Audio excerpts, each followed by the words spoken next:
Hello commandos, welcome to Biomentors classes online. I am doctor Jitendra Singh. तो चलिए कहानी में हम आगे बढ़ते हैं। अब कहानी में जब हम आगे बढ़ रहे हैं, मतलब ये स्टोरी है बायोलॉजी की, ये स्टोरी है नीट के सिलेबस की, ये स्टोरी है एनसीईआरटी की। तो अभी तक हम स्टोरी में क्या देख चुके हैं? हम देख चुके हैं कि लिविंग बीइंग किस तरह के होते हैं, कैसे लाइफ अर्थ पर बना था।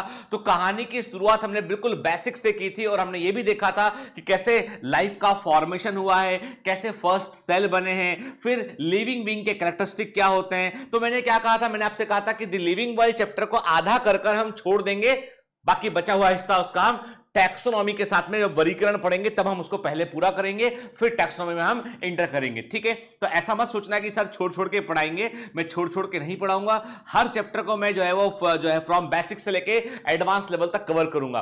तो लिविंग वर्ल्ड का काम अभी खत्म हो गया है, कहानी में अब नया मोड़ आ गया, नया एंगल आ गया है। मतलब हम लिविंग बीइंग की सारी क्वालिटीज को, सारी प्रॉपर्टीज को हम समझ गए हैं। हम समझ गए हैं कि डिफाइनिंग कैरेक्टरिस्टिक क्या होते हैं, हम समझ गए हैं कि प्रॉपर्टीज ऑफ लिविंग बीइंग क्या होते हैं, डिफाइनिंग प्रॉपर्टीज का मतलब क्या होता है, कॉन्शियसनेस क्या होता है, स्टिमुलस क्या होता है, इरिटेबिलिटी क्या होता है, ठीक है, मेटाबॉलिज्म क्या होता है। क्लियर? ठीक, बायोलॉजिकल मेमोरी क्या होता है, बहुत सारे टर्मिनोलॉजी को हमने यहां पर समझा। फिर मैं आपसे क्लियर कर दूं बेटा कि आपको परफॉर्मेंस इन्हांसमेंट शीट भी ध्यान से पढ़ना है, क्योंकि उसके अंदर जो है आप जो कवर करते हैं वो भी उसके अंदर में होता है ब्रीफ में, और इसके अलावा कुछ एक्स्ट्रा इंफॉर्मेशन भी यहां पे होती है जो नीट के लिए बड़े काम का है। ठीक है, उसे भी बेटा कवर किया कीजिए। ठीक है ना? कभी कभी कुछ हिस्से ऐसे परफॉर्मेंस शीट के जिनको एक्सप्लेन करने के लिए कुछ एक्स्ट्रा क्लासेस भी अलग से लगेंगी, जो केवल एप्लीकेशन पर और वेबसाइट पर रिलीज होंगी। ठीक है, तो अभी क्लियर कर दूं मैं आपको कि cell the unit of life हम जो नेक्स्ट चैप्टर लेने जा रहे हैं बेटा, तो उस चैप्टर में भी क्या होगा, शुरू में हमको थोड़ा सा बैकग्राउंड उसका देखना पड़ेगा। क्योंकि देखिए ये बात तो हम समझ चुके हैं कि सेल क्या होती है, लिविंग बीइंग क्या होता है, ग्रोथ क्या होता है, मेटाबॉलिज्म क्या होता है, सारे कॉन्सेप्ट हमारे क्लियर है ना? ठीक है, चलिए तो एक काम करते हैं, पहले तो मैं छोटा होता था कि आपको स्क्रीन दिखाई पड़े पीछे की। अच्छा एक बात बताओ, आप सब लोगों से मैं एक छोटा सा क्वेश्चन पूछ रहा हूं कि वॉइस इज प्रॉपर, क्योंकि कुछ बच्चे ऐसा कंप्लेंट कर रहे हैं कि आवाज थोड़ा सा, आपका माइक का आवाज थोड़ा सा ठीक नहीं आ रहा है। तो आप लोग जो है बताइए मुझे कि वॉइस प्रॉपर है ना, क्योंकि मतलब जो है we are using the most advance and most very good mic. हो सकता है हमारी सेटिंग में कुछ गड़बड़ हो तो हम उसको ठीक कर लेंगे बेटा ना, पर आपका फीडबैक बहुत जरूरी है इसके लिए। चलिए, तो cell the unit of life chapter 8 of 11th class NCERT NEET के लिए सबसे इंपॉर्टेंट चैप्टर में से एक है। ऐसा कभी नहीं हुआ है कि नीट का पेपर आया हो और कम से कम उसमें 3 से 5 क्वेश्चन इस चैप्टर से ना हो। ये अकेला चैप्टर जो है 3 से 5 क्वेश्चन कवर करता है, वेरी वेरी इंपॉर्टेंट चैप्टर के। तो वेटेज लिख लीजिए बेटा के इस चैप्टर का जो वेटेज है ना, 3 to 5 क्वेश्चन केवल चैप्टर नंबर 8 से आते हैं। ठीक है ना, नीट में this is very very important core topic. ये कोर टॉपिक है ना, इस टॉपिक को समझना नहीं है आपने तो आपको ना तो प्लांट फिजियोलॉजी समझ में आएगी, आपको ना आपको एनिमल फिजियोलॉजी समझ में आएगी। मतलब हमको, मेरे को, आपको मिलके सब्र के साथ में cell the unit of life, biomolecules और सेल डिवीजन, इसमें समय इन्वेस्ट करना पड़ेगा। थोड़ा चैप्टर लंबा चलेगा, इंपॉर्टेंट चैप्टर है, क्योंकि इसमें हम बहुत सारे कॉन्सेप्ट जो है फिजियोलॉजी के यहां पर हम लेके आएंगे, उनको समझेंगे। जब फिजियोलॉजी पढ़ेंगे तो हमारे लिए बहुत आसानी हो जाएगा। ठीक है, तो घबराने की जरूरत नहीं है, सब्र से मेरा साथ देते रहिएगा। और हम इसको जो है आपको क्लियर कर दूं कि इस चैप्टर को पूरा होने में जो है 20 से 25 लेक्चर लगभग लगते हैं। इतना इंपॉर्टेंट चैप्टर है, इतना इतना ब्यूटीफुल चैप्टर है कि आपकी आधी बायोलॉजी का ज्ञान यहीं पर आता है cell the unit of life के अंदर। ठीक है ना? क्लियर? चलिए, और वैरायटी ऑफ क्वेश्चन यहां पर बनते हैं, और ये 3 से 5 क्वेश्चन में से एक भी क्वेश्चन मेरा कमांडो कभी गलत नहीं करता है, कभी एक भी क्वेश्चन मेरा सच्चा कमांडो गलत नहीं करता है। ठीक है, चलिए अब इस चैप्टर में है क्या कि सेल क्या होती है, सेल थ्योरी है, ओवरव्यू ऑफ सेल है, prokaryotic cell and eukaryotic cell, इसके बारे में हम डिटेल यहां पर देखेंगे हम। ठीक है, देखिए ये तो हम जानते हैं पहले से, biology is the study of living organism. अब लिविंग का मतलब क्या है ये तो हम बहुत अच्छे से फोड़ चुके हैं हम इसको। ठीक है, समझे नहीं हम इसको, फोड़ दिए हम, क्या पूरा फंडा क्लियर है हमें कि सेल्फ कॉन्शियसनेस क्या, कॉन्शियसनेस क्या होता है। ठीक है, और मुझे बड़ा अच्छा लगता है जब आप लोग जो है वो फीडबैक देते हैं, एंड यू आप में से कई सारे कमांडो जब कहते हैं कि sir now we started feeling the biology, अब हम बायोलॉजी को फील कर पा रहे हैं, महसूस कर पा रहे हैं। जब आप ऐसा कहते हैं तो मुझे बहुत खुशी मिलती है, मुझे लगता है कम से कम एक पर्पस में हमें सफल हुआ। और बेटा ऐसा ही होना चाहिए, विषय ऐसा होना चाहिए इंटरेस्टिंग कि आप जब आप जो है उस सब्जेक्ट से को पढ़ रहे हो ना, तो आपका अंदर से और पढ़ने का मन करना चाहिए। और जब और पढ़ने का मन करता है ना, तो फिर फोड़ के आते एग्जाम में। क्लियर? चलिए, the detailed description of their form and appearance only brought out their diversity. अब देखिए सिंपल सी बात है, हम क्या देखते हैं, हम देखते हैं कि biology is the science of the living being, बहुत सारे जीवित जीव पाए जाते हैं इनके, क्लियर? अब लिविंग बीइंग तो कई तरह के होते हैं। यदि हम बात करें किंगडम के लेवल पर बात करें तो हमने कहा किंगडम मोनेरा होता है, सारे के सारे प्रोकैरियोटिक किंगडम मोनेरा में आते हैं, मतलब सारे बैक्टीरिया किंगडम मोनेरा में आते हैं, प्रोकैरियोटिक ऑर्गेनिज्म होते हैं, प्रिमिटिव टाइप का न्यूक्लियस होता है इनमें, ठीक है ना, सबसे पहले जीव है। उसके बाद हम कहते हैं कि आते हैं क्या, प्रोटिस्टा आते हैं प्रोटिस्टा, किंगडम प्रोटिस्टा। प्रोटिस्टा क्या होता है, यूनिसेल्ड यूकैरियोटिक ऑर्गेनिज्म होते हैं, जिनमें नॉर्मल टाइप का मॉडर्न टाइप का न्यूक्लियस है, वो यूनिसेल्ड प्रोटिस्टा में आते हैं। देन उसके बाद आते हैं डिफरेंट टाइप के प्लांटी आते हैं। प्रोटिस्टा में क्या आता है, पैरामीशियम आता है बेटा, प्रोटोजोआ प्रोटिस्टा में आता है। देन प्लांटी आते हैं, डिफरेंट टाइप के प्लांट। देन फंजाई, अलग अलग तरह के फंजाई या कवक जो है वो आते हैं इसमें। देन आता है एनिमल्स आते हैं, एनिमेलिया, ठीक है।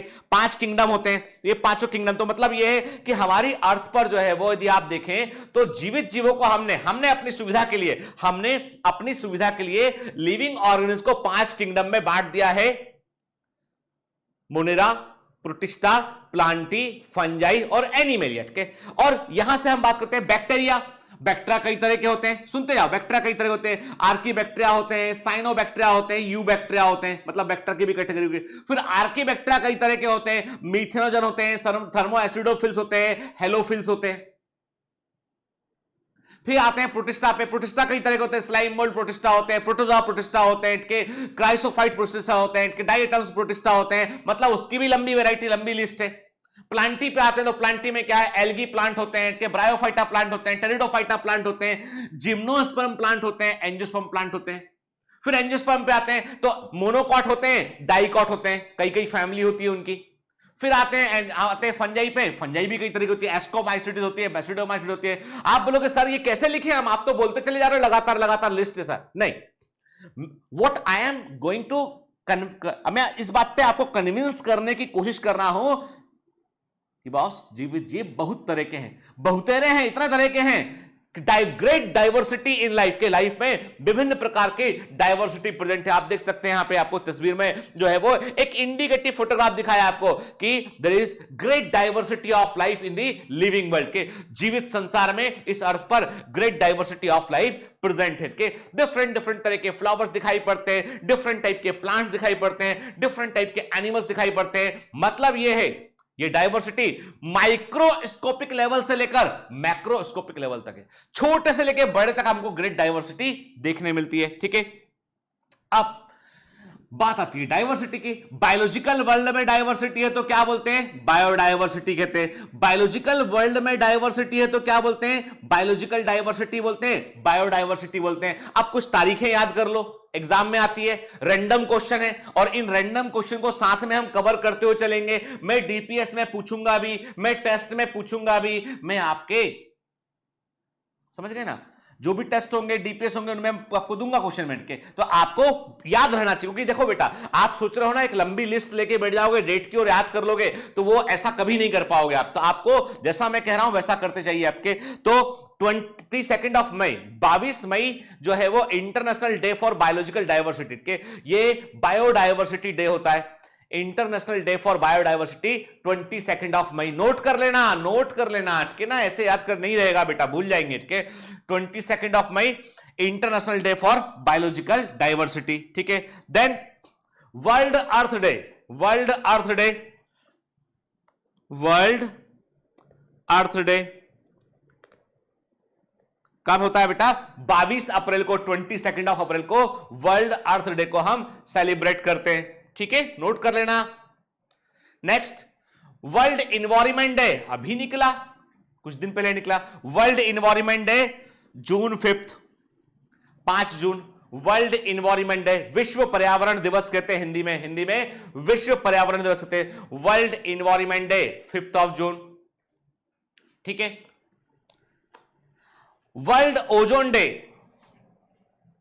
ये आप पता लगाएंगे, यू ऑल शुड गूगल कीजिए, पता लगा के मुझे बताइएगा आप कि कब होता है वर्ल्ड ओजोन डे, के, ठीक है। मैं आपको होमवर्क दे रहा हूं, थोड़ा सा एक्टिव रहना जरूरी है कि वर्ल्ड ओजोन डे कब है, ये आपको बतलाना है, के, क्लियर।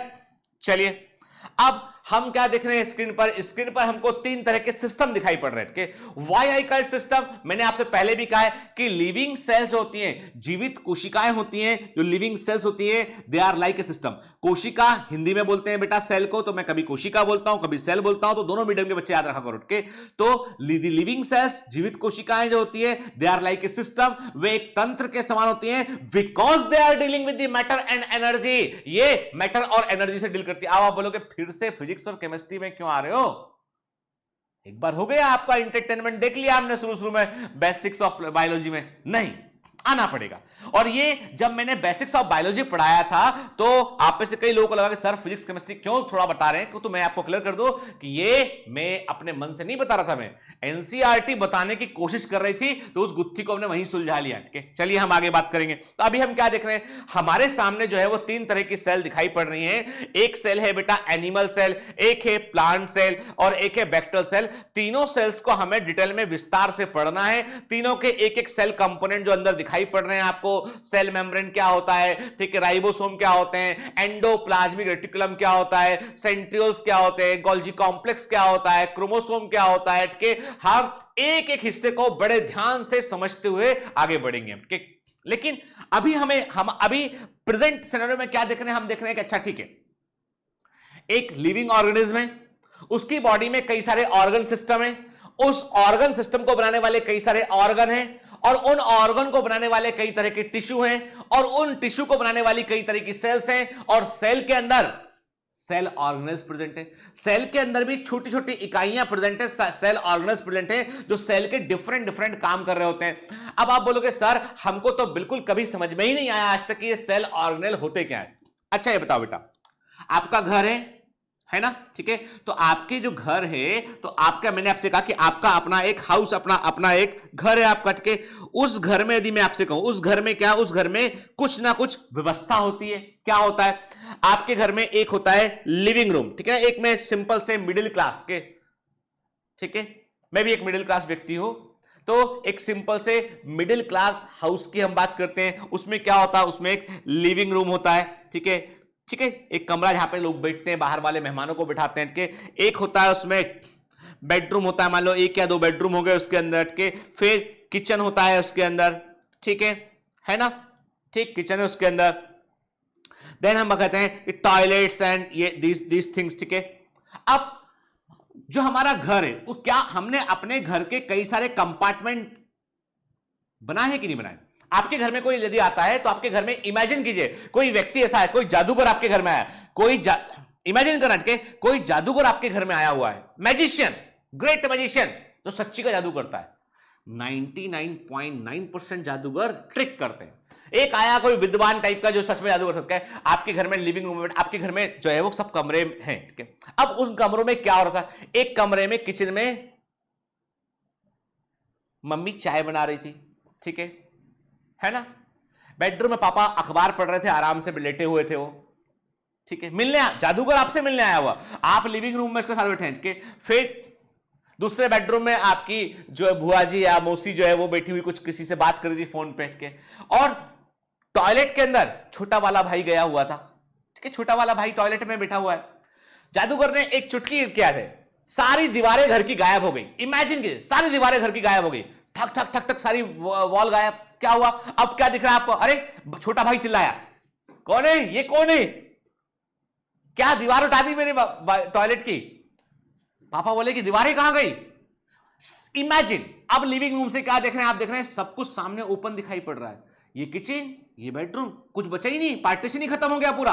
अब क्या, अब सब कुछ ओपन हो गया, पूरी व्यवस्था बिगड़ गई। बिगड़ी कि नहीं बिगड़ी व्यवस्था? छोटा भाई गुस्सा कर रहा है सो अलग। It means you have compartments in your house. समझ में आ रही बात? ये कंपार्टमेंट दीवारों से बने थे, ऐसे ही सेल के अंदर भी कुछ मेम्ब्रेन होती हैं जो दीवारों के समान होती हैं, जो अलग अलग सेल के अंदर हिस्से बनाती है। उन्होंने कहा यहां पर एनर्जी बनेगी, ये माइटोकॉन्ड्रिया है, यहां पर फूड बनेगा, ये क्लोरोप्लास्ट है, यहां पर जो है प्रोटीन को प्रोसेस करेंगे, ये गोल्जी कॉम्प्लेक्स है, यहां पर हम डीएनए को संभाल कर रखेंगे, ये न्यूक्लियस है, यहां पर हम जो है वो फूड को पचाने का काम करेंगे, ये लाइसोसोम है। समझ में आ रही बात? जैसे घर में अलग अलग काम हो रहे थे, ऐसी अलग अलग काम के लिए काम, तो ये यूक्रेटिक सेल के अंदर देखने मिलता है पूरी व्यवस्था। तो ये जो सेल ऑर्गेनाइज है ना, बेसिकली क्या है, सेल के अंदर के कंपार्टमेंट्स हैं। प्रोकैरियोटिक कैसा है, प्रोकैरियोटिक का एक कमरे का घर है, प्रोकैरियोटिक का एक कमरे घर है। वो बोलता है भैया यहीं बैठ जाओ, यहीं खाना बना लेते हैं हम, यहीं सो जाते हैं हम, यहीं पढ़ लेते हैं हम, कि जैसे हॉस्टल, जो हॉस्टल लाइफ होती है ना, वो प्रोकैरियोटिक लाइफ होती है। हॉस्टल लाइफ है जो प्रोकैरियोटिक लाइफ, एक स्टोव रखा हुआ है, उसमें चाय बना लिया और मैगी। जो स्टूडेंट्स हैं उनका सबसे बड़ा साथी मैगी है, मैगी बना के खा ली, भूख लगी तो पढ़ लिया वहीं पे, ठीक। तो मतलब यह है कि जो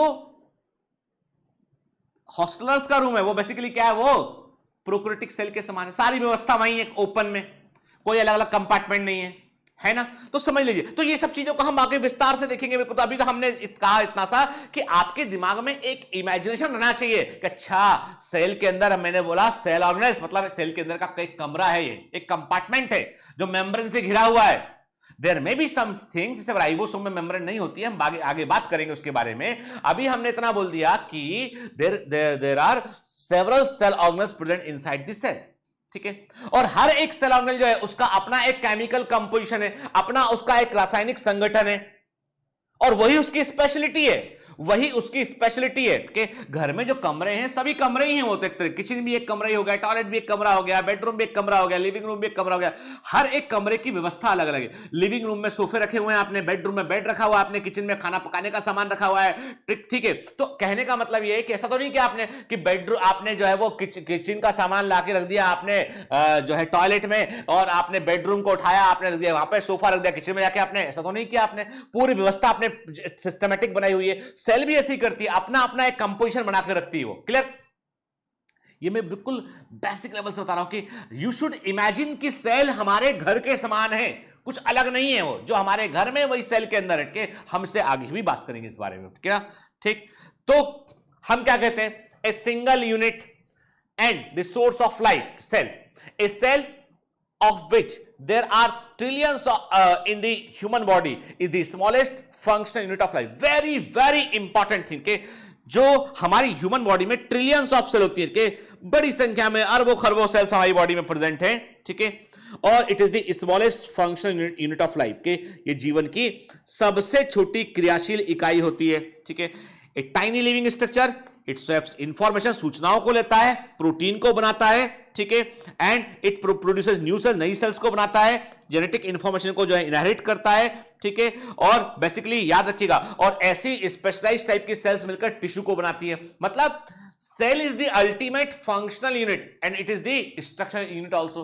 और जब हम कहते हैं कि cell is a structural unit, cell is a functional unit, तो हम क्या बोलते हैं, हम बेसिकली बात करते हैं सेल थ्योरी की बात करते हैं, आगे बात करेंगे हम कोशिका सिद्धांत की बात करते हैं, ठीक है, क्लियर। देखिए आपका लिवर यदि हम देखें कि आपका मेरा हम लिवर देखें, तो हमने क्या किया, हम ये लिवर देख रहे हैं, लिवर में हमको दिखाई पड़ रहा है different different lobe, right lobe, left lobe दिखाई पड़ रहा है। हमें मालूम है कि लिवर का काम होता है बाइल का प्रोडक्शन करना, लिवर का काम होता है पित्त को बनाना। किसको बनाना बेटा, पित्त, जिसको हम बोलते हैं इंग्लिश में कहते हैं वाइल को बनाना, जो है लिवर का काम होता है, ठीक है। तो इस काम को करने वाली जो सेल्स होती है वो होती है हेपेटोसाइट सेल, के हेपेटोसाइट सेल जो होती है वो लिवर की सेल होती है, ठीक है बेटा, है ना। अब आप देखो कैसे सेल्स अपने आप को अरेंज की हुई हैं, और वो सेल्स यानी जो हेपेटोसाइट सेल्स हैं उनके पास इंफॉर्मेशन है कि हम लिवर में हैं और हमको वाइल का प्रोडक्शन करना है, हमको पित्त बनाना है। हर एक सेल अपना सीक्रेशन रिलीज करती है, और वो पूरा सीक्रेशन इकट्ठा होता है, कुमुलेटिव होता है, और वाइल के रूप में, पित्त के रूप में वो रिलीज होता है हेपेटिक डक्ट से। भोजन नहीं पचा पाएंगे हम, फैट को पचाने के लिए वाइल बड़ा इंपॉर्टेंट है, कि जो पित्त है ना वो बड़ा इंपॉर्टेंट चीज है फैट को डाइजेस्ट करने के लिए। तो क्या देख रहे हैं बेटा, यहाँ पे हम देख रहे हैं कि हमारा जो लिवर है वो वाइल का प्रोडक्शन करता है, पित्त का उत्पादन करता है, और उसके लिए उसमें हेपेटोसाइट सेल बनती है। मतलब लिवर में भी काम करने वाली यूनिट जो है, जो फंक्शन, जो क्रियाशील इकाई है, जो फंक्शनल यूनिट है, वो क्या है बेटा, वो है सेल। और उस सेल का नाम क्या है, उस सेल का नाम है हेपेटोसाइट सेल, क्लियर। चलिए अब आप क्या देख रहे हैं, कौन सा ऑर्गन देख रहे हैं आप देख रहे हैं स्टमक, आप देख रहे हैं स्टमक,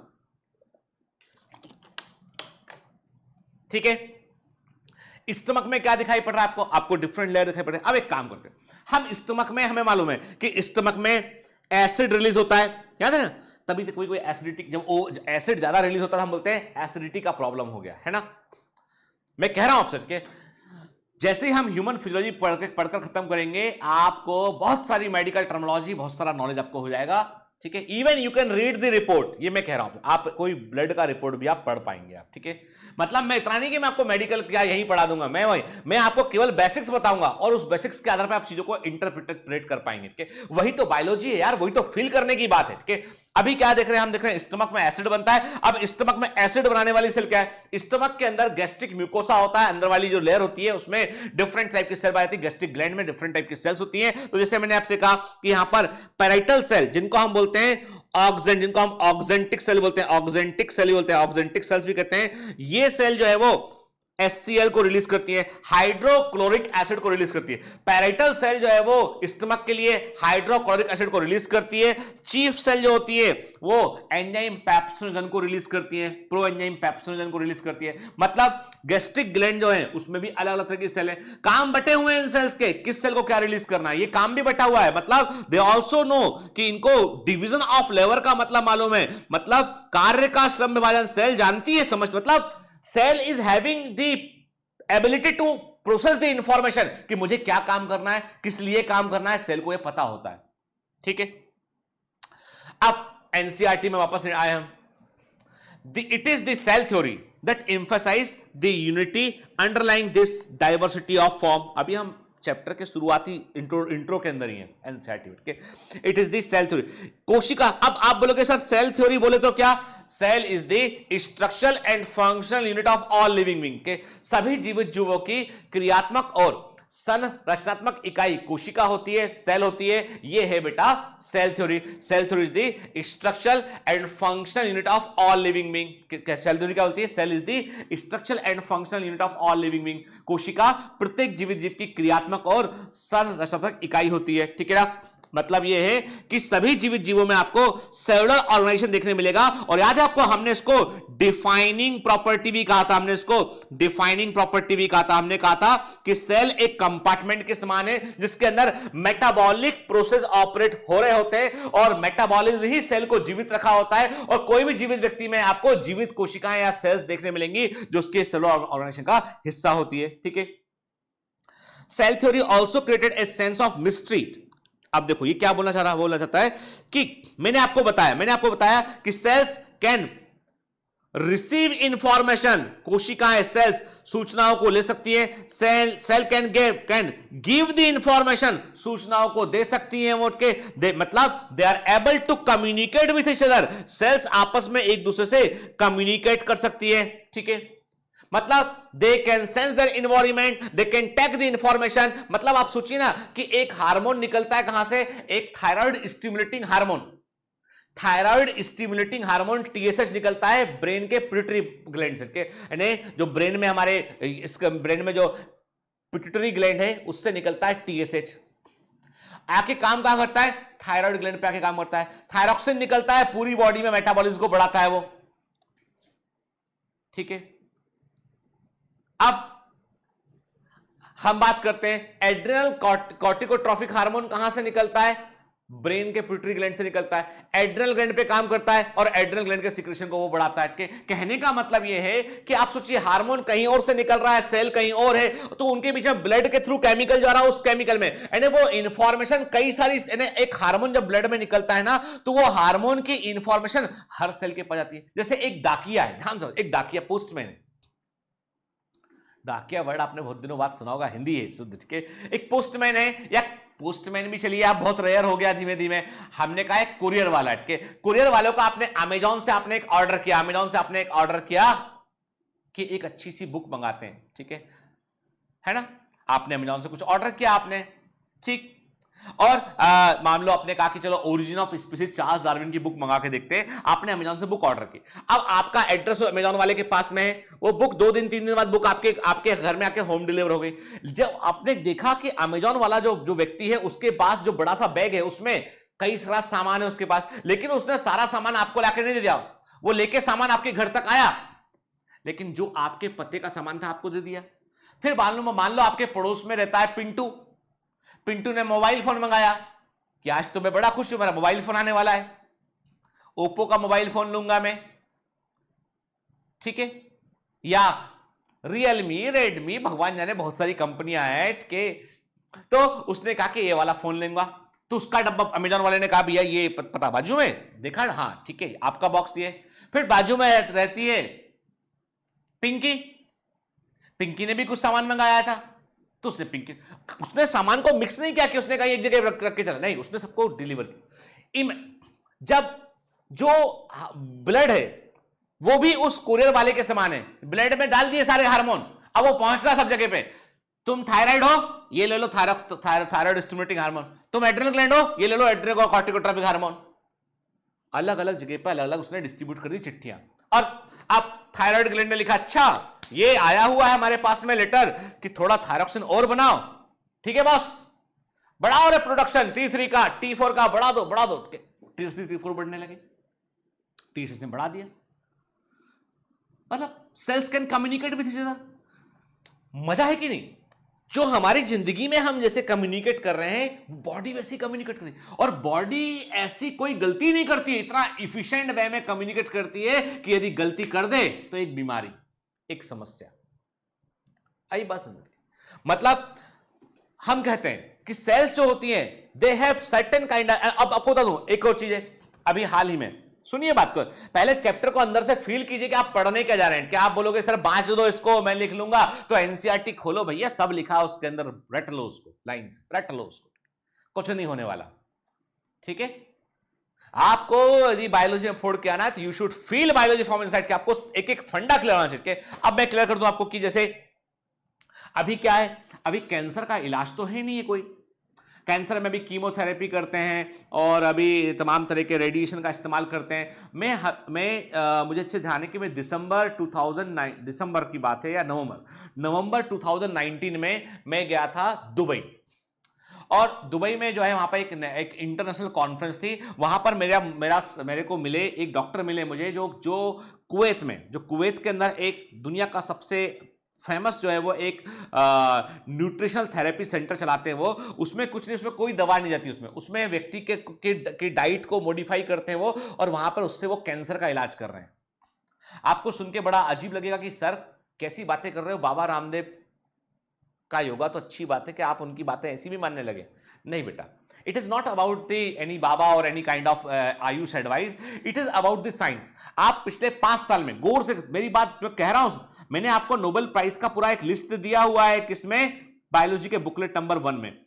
आप देखना उसमें आपको पिछले 5-7-8 साल में, पिछले 5-6 साल में जो नोबेल प्राइज मिले हैं ना, अधिकांश नोबेल प्राइज कैंसर के ऊपर मिले।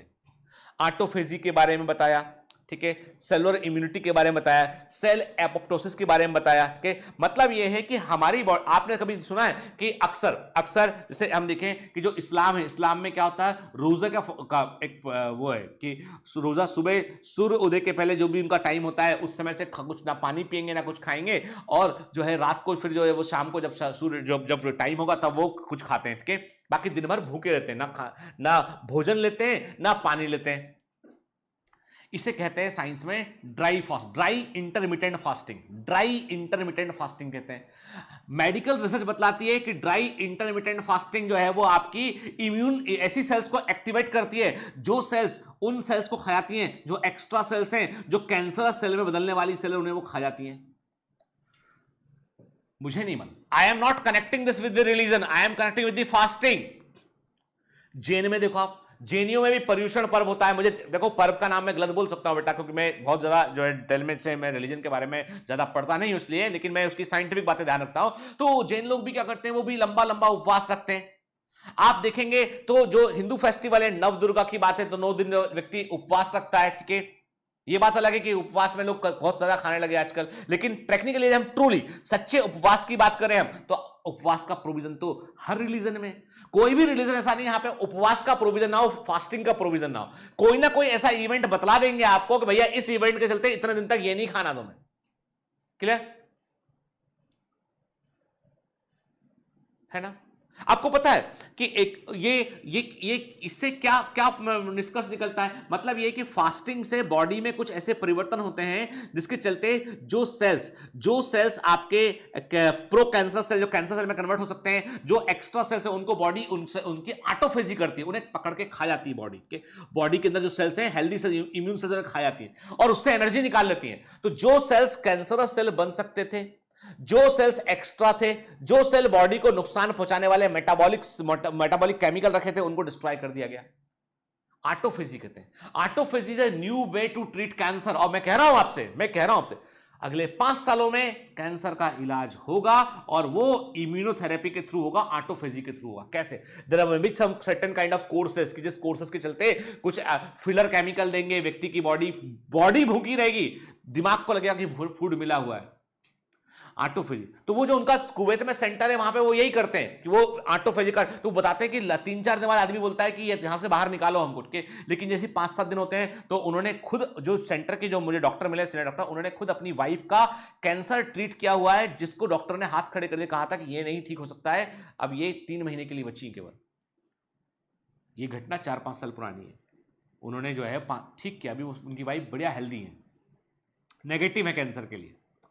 आप सोचिए, ये सारी बातें सुन के आपको बड़ा अजीब लगा कि ऐसा हो सकता है क्या, ऐसा कहां है इसके? तो एक्चुअली में आपको बता दूं मैं कि बहुत सारी ऐसी जानकारियां हैं बायोलॉजी में भी, जिनको अभी भी हम रिवील कर रहे हैं, इनको हम अभी भी खोजने की कोशिश कर रहे हैं। अब आप देखेंगे देर में भी सब कुछ कस्टम्स होते हैं, जैसे कि किसी के घर में डेथ होती है तो क्या होता है कि उस दिन घर में खाना नहीं बनता है, दूसरे लोग जो है बाहर से खाना ला के देते हैं, व्यक्ति को खाना भोजन कराते हैं। फिर वो 2 दिन में 3 दिन के बाद फिर वो जो छोटी रसोई होती है, फिर उसके बाद वो लोग फिर जो है वो जो भी प्रोसेस होता है, तो उसके पीछे कारण ये था कि किसी की व्यक्ति की मृत्यु हुई है तो that may be possibility there may be some infection in the house के, तो यू शुड नॉट कुक कि वो इन्फेक्शन दूसरे को ना जाए। क्योंकि लोगों को बुलाया जाता है भाई तुमको जो है वो डेड बॉडी को जलाने के बाद आप नहा धो लें, आप जो है स्नान कर लें, ताकि कोई इन्फेक्शन ना रह जाए आपकी। तो बहुत सारे कस्टम जो तैयार किए गए ना, उनको सोच के बहुत सोचा गया होगा साइंटिफिकली, तब तैयार किए गए उनको। अभी हम क्या बात करें, अभी हमने मुद्दे से नहीं भटकते, अभी हम बात कर रहे थे कि जो मिस्ट्री वर्ड जो अब देखो यहां पे एनसीईआरटी लिखा है, cell theory also created a sense of mystery around living phenomena, physiological and behavioural process के। तो मैंने बताया आपको भी, ये मिस्ट्री तो है कि हमारी खुद की बॉडी में कैपेबिलिटी है कि वो it can treat the cancer. हमारी बॉडी में ऐसी सेल्स हैं जो कि कैंसर सेल्स को पहचान कर उन्हें डिस्ट्रॉय कर सकती हैं, लेकिन बात वही है कि हमें उस पूरी तकनीक को ध्यान से समझना होगा।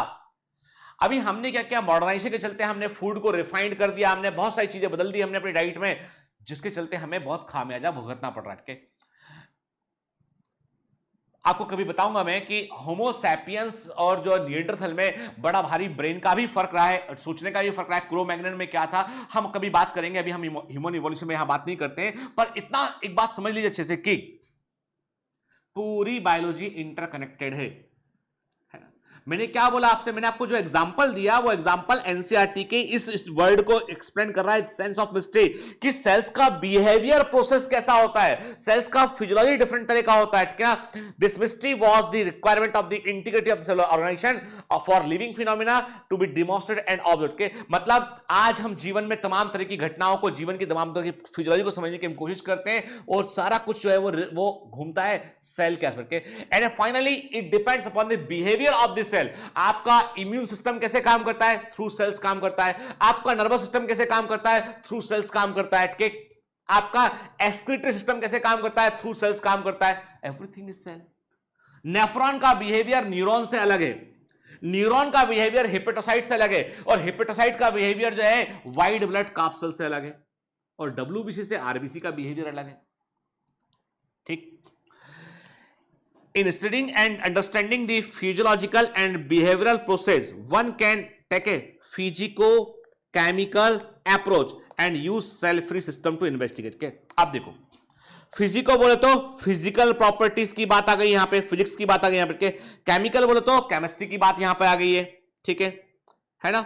मतलब आपने जो अब आपको लगता है कि लाइफ क्या है, लिविंग सेल क्या है, तो आपने एक सेल से आपने लिविंग कंटेंट को निकाल लिया, आपने प्रोटोप्लाज्म को निकाल लिया, उसके केमिकल को एनालिसिस किया आपने, अच्छा इसके अंदर प्रोटीन ये वाले प्रेजेंट है, इसके अंदर ये वाला केमिकल प्रेजेंट है, इसके पास ये मिनरल प्रेजेंट है, तो आप आसानी से उन केमिकल्स को निकाल सकते हैं और उसको उनको आप मॉलिक्यूल्स के लेवल पे आप उसकी स्टडी कर सकते हैं आपके, and you can easily study the biochemistry of a cell के, एक सेल की आप जो है वो एक सेल के जीवित जीव के आप बायोकेमिस्ट्री का आप स्टडी आसानी से कर सकते हैं आप, ठीक है।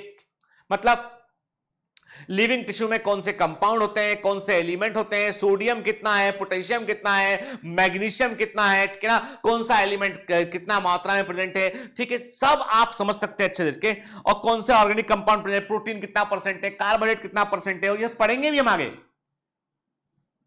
ठीक। अब इसके लिए करना क्या पड़ेगा, कैसे निकालते हैं इसको, तो इसके लिए तरीका क्या, आप देखिए थोड़ा सा हम जो है वो टूल्स एंड टेक्निक पर ही बात करेंगे साथ में, क्योंकि देखो कि कैसे निकालते हैं ये भी तो पता होना चाहिए हमको।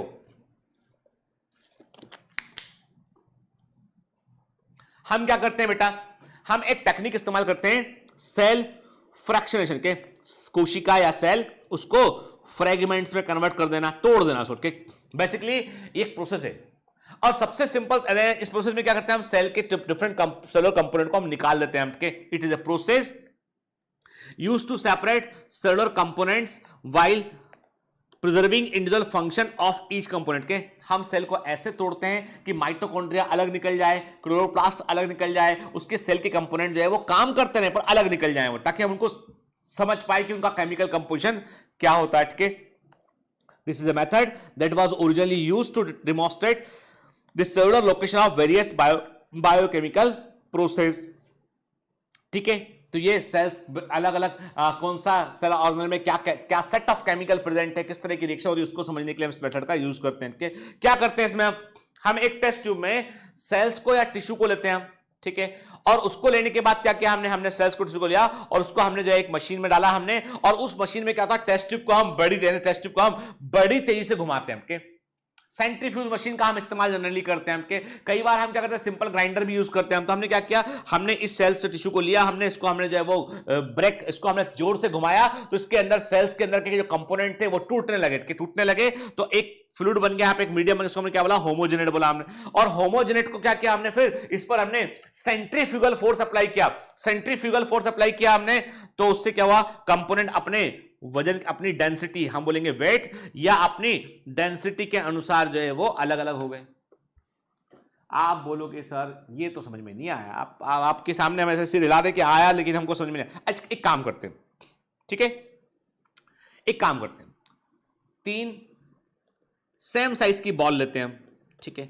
एक बॉल है थिन प्लास्टिक बॉल, बिल्कुल पतली प्लास्टिक, आपने एक थिन प्लास्टिक बॉल के, एक बिल्कुल हल्की सी होती है ना पॉलीथीन को आपने हवा भरा और आपने एक बॉल बना दिया उसका के। दूसरा आपने लिया थिक प्लास्टिक बॉल लिया आपने, जो मार्केट में मिलती है क्रिकेट खेलने वाली प्लास्टिक बॉल, जो घर के अंदर क्रिकेट खेलते हैं, प्लास्टिक बॉल लिया आपने। तीसरा आपने क्या लिया, तीसरा आपने लिया टेनिस का बॉल लिया आपने, ठीक है। चौथा आपने क्या लिया, चौथा आपने लिया कॉर्क का बॉल या लेदर का बॉल, जो एक्चुअल बॉल होता है वो आपने लिया, ठीक है। 4 तरह के बॉल। सबसे हल्का बॉल कौन सा है, थिन प्लास्टिक बॉल। सबसे हैवी बॉल कौन सा है, कॉर्क का बॉल, हैवी बॉल है, ठीक है।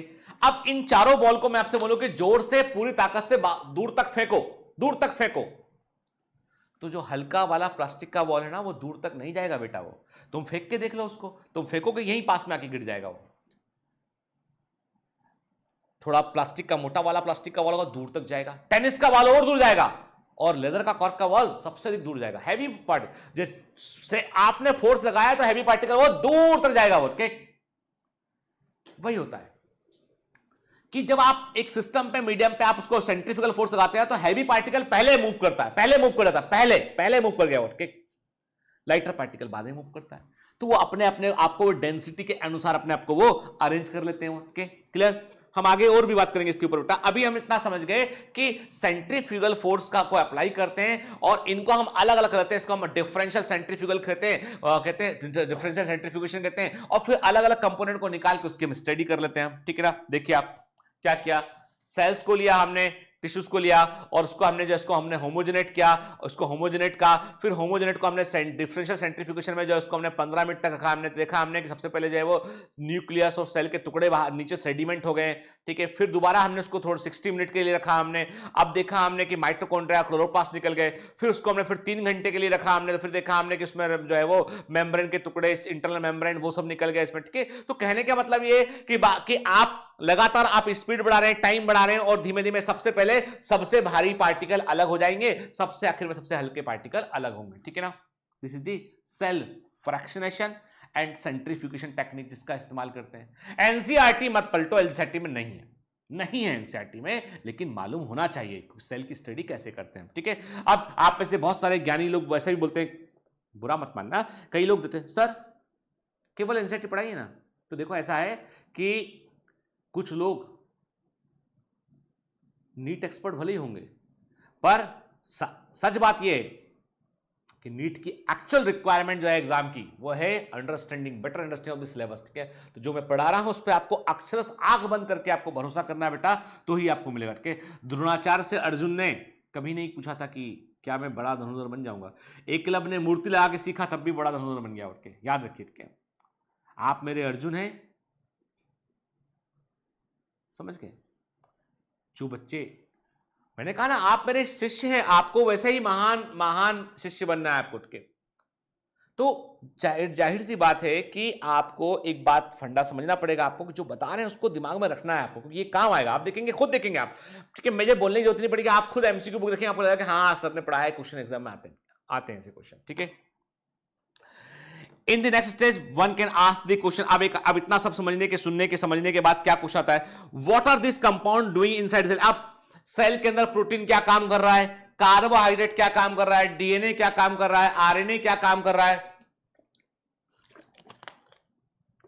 छोटे बड़े कई तरह के केमिकल प्रेजेंट है, वो सब क्या काम कर रहे हैं, ठीक है।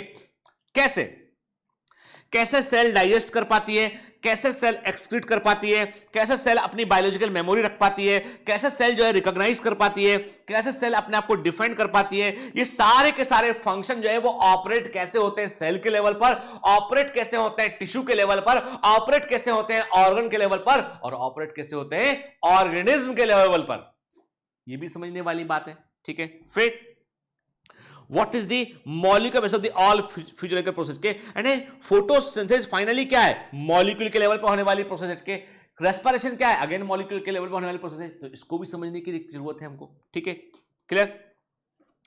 It can also explain the abnormal process that occurs during any disease condition, कि कोई बीमारी होती है तो उस बीमारी में बॉडी के अंदर क्या परिवर्तन होते हैं, ठीक है। वो भी जानना जरूरी है कि भाई कैंसर हुआ तो क्या परिवर्तन हुआ बॉडी के सेल के अंदर के, जब यदि कोरोना वायरस का इंफेक्शन है तो क्या परिवर्तन हुआ बॉडी के अंदर के, तो ये सब चीजें भी जानना जरूरी है, ठीक है। तो इसमें भी केमिकल के लेवल पर परिवर्तन होते हैं। आपको पता है कि वाई कोविड-19 में जो डेथ का सबसे बड़ा कारण है वो है साइटोकाइन बर्स्ट। अब ये वर्ड दिमाग में रखना आपके, मैं आपको जब पढ़ाऊंगा ह्यूमन हेल्थ एंड डिजीज पढ़ाऊंगा ना, तब इसके बारे में बतलाऊंगा, याद रखना। और मुझसे पूछना उस समय कि सर आपने बोला था उस समय के, मैंने कोविड-19 के ट्रीटमेंट पर एक कोर्स किया हुआ है, that course is only for MD physician, doctors के लिए, ठीक है, जो कंसल्टेंट फिजिशियन उनके लिए कोर्स है। तो उसमें पूरा मैकेनिज्म के कैसे होता है, क्या दवा काम करती है इसमें के, वो सब बताते हैं उसमें के। तो हालांकि I am not a respiratory physician but I should know, उनका बोलना था कि आपको मालूम होना चाहिए कि एज ए डायबिटोलॉजिस्ट भी। तो जो है अब ये जो साइटोकाइन बर्स्ट क्या चीज है, कैसे होता है, तो मतलब आप समझ लीजिए कि डिजीज की, बीमारी की अवस्था में भी सेल के अंदर पे कुछ ऐसे परिवर्तन होते हैं, कुछ ऐसे चेंजेस होते हैं जो व्यक्ति को बीमार कर देते हैं। आपको पता है जो सबसे खतरनाक जहर है, पॉइजन है, कौन सा है, पोटेशियम साइनाइड। पोटेशियम साइनाइड क्या काम करता है, सेल में जाकर वो रेस्पिरेशन का आखिरी स्टेप बंद करता है, के टर्मिनल ऑक्सीडेशन है, वो साइटोक्रोम ऑक्सीडेशन को बंद कर देता है, के मतलब वो सेलुलर रेस्पिरेशन को जाके ब्लॉक करता है, व्यक्ति मर जाता है, और सब कुछ इमीडिएटली होता है। The physicochemical approach to study and understand living organism is called the reductionist biology के। अब इसका मतलब क्या है, यहाँ पे ये एनसीईआरटी में लिखा है, मतलब ये कि आपको बायोलॉजी को समझना है ना, तो आपको आगे नहीं बढ़ना, आपको पीछे जाना है। जैसे मैं गया था शुरू शुरू में, बहुत सारे कई लोगों ने, मेरे को अभी भी याद है बेटा, ये मत सोचना सब सर भूल जाते हैं कि मुझे याद है कुछ कमेंट थे, मैटर, एनर्जी, ये वो, बाकी का फिजिक्स अगली बायोलॉजी की क्लास में, मुझे याद है कमेंट। ठीक है बेटा, जिस दिन मिलोगे उस दिन बात करूंगा तुमसे बैठ के, मुझे याद है कमेंट ना। तो ये क्या, आपको क्या लगा कि बायोलॉजी बेसिक में अपने मन से कुछ भी ज्ञान देने के लिए रहा?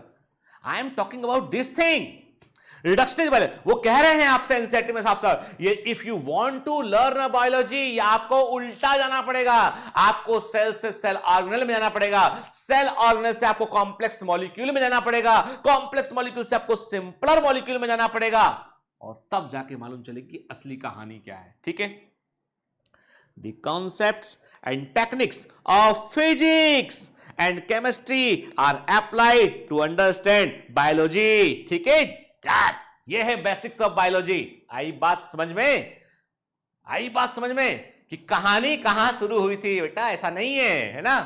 ठीक है, बहुत पुराना हमारा जो है बायोलॉजी के साथ प्रेम है। आप पूछेंगे सर आपका पहला प्रेम क्या है, तो मैं बोलूंगा पहला प्रेम बायोलॉजी है मेरा, पहला प्रेम मुझे पढ़ाना ही है। बायोलॉजी ना बोलूं मैं, क्योंकि मैं डायबिटीज के लिए भी पढ़ाता हूं बैठ के, मैं मेडिसिन के लिए भी पढ़ाता हूं, मैं ह्यूमन फिजियोलॉजी भी मैं पढ़ाता हूं, मेडिकल के बच्चों को भी पढ़ाता हूं कभी के। और सरप्राइजिंगली आपको जान के आश्चर्य होगा कि I took some classes sessions also for the search engine optimisation and robotics, medical robotics, उसकी भी क्लास 9 मिनट के। आई लर्न मशीन लर्निंग का मैंने कोर्स किया हुआ है कि कैसे मशीनें काम करती हैं। ठीक है, तो ये बात है कि उसका यहां कोई काम नहीं है।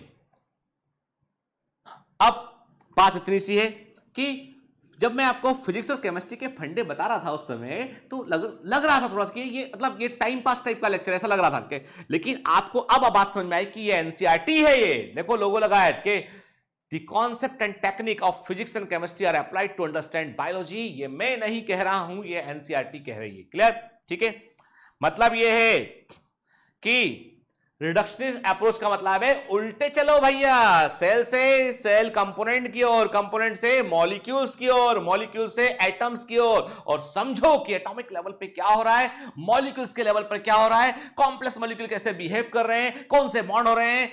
DNA is all about bonds. ठीक है, protein is all tertiary protein, functional protein, enzyme is all about bonds, active site of enzyme all about bonds, product से रिएजेंट से प्रोडक्ट का बनना all about change in the bond. समझ गए बात को? तो ये सब कुछ क्या है? James bond 007। समझ गए? ठीक है, सब क्या है? बॉन्ड। तो फील्ड्स अरेंज बाय प्योरिटी की बात करें हम, तो अब क्या देख रहे हैं? देखो, समाज शास्त्री का अपना अलग व्यू, वो बोल रहा है कि समाज में बड़े भारी परिवर्तन हो गए, उसका व्यू अलग है। साइकोलॉजिस्ट बोल रहा है कि जो सोशियोलॉजी है ना, कुछ नहीं है, वो अप्लाइड साइकोलॉजी है, यानी जो मनोविज्ञान है उसका ऐसा हिस्सा जो समाज में काम कर रहा है, वो समाज शास्त्र है। वो कहता है ये है। बायोलॉजिस्ट कहता है कि साइकोलॉजी कुछ नहीं है, बायोलॉजी का एक हिस्सा है कि हमारी सेल्स, हमारा बॉडी कैसे बिहेव करता है, एक ऑर्गेनिज्म का बिहेवियर पैटर्न जो है डीएनए से डिसाइड होता है, एक ऑर्गेनिज्म का बिहेवियर पैटर्न जो है वो अपने एनवायरमेंटल इंटरेक्शन से डिसाइड करता है। तो बायोलॉजिस्ट बोल रहा है कि कुछ नहीं है, साइकोलॉजिस्ट तो कुछ नहीं है, मतलब वो कहता है साइकोलॉजी वाले को कुछ नहीं है, वो होता है अप्लाइड बायोलॉजी, बायोलॉजी का एक हिस्सा है वो। और केमिस्ट्री वाले संजय सर क्या बोलते हैं? बोलते हैं biology is just applied chemistry, बोलते हैं बायोलॉजी कुछ नहीं है, it's all about chemistry, and वो सच कहते हैं। ठीक है, फिर फिजिक्स वाला क्या बोलता है? फिजिक्स वाला होता है which is just applied, physics वाला होता है कि भैया केमिस्ट्री भी कुछ नहीं है, सब कुछ एटम के लेवल पर। एटम हम पढ़ाते हैं,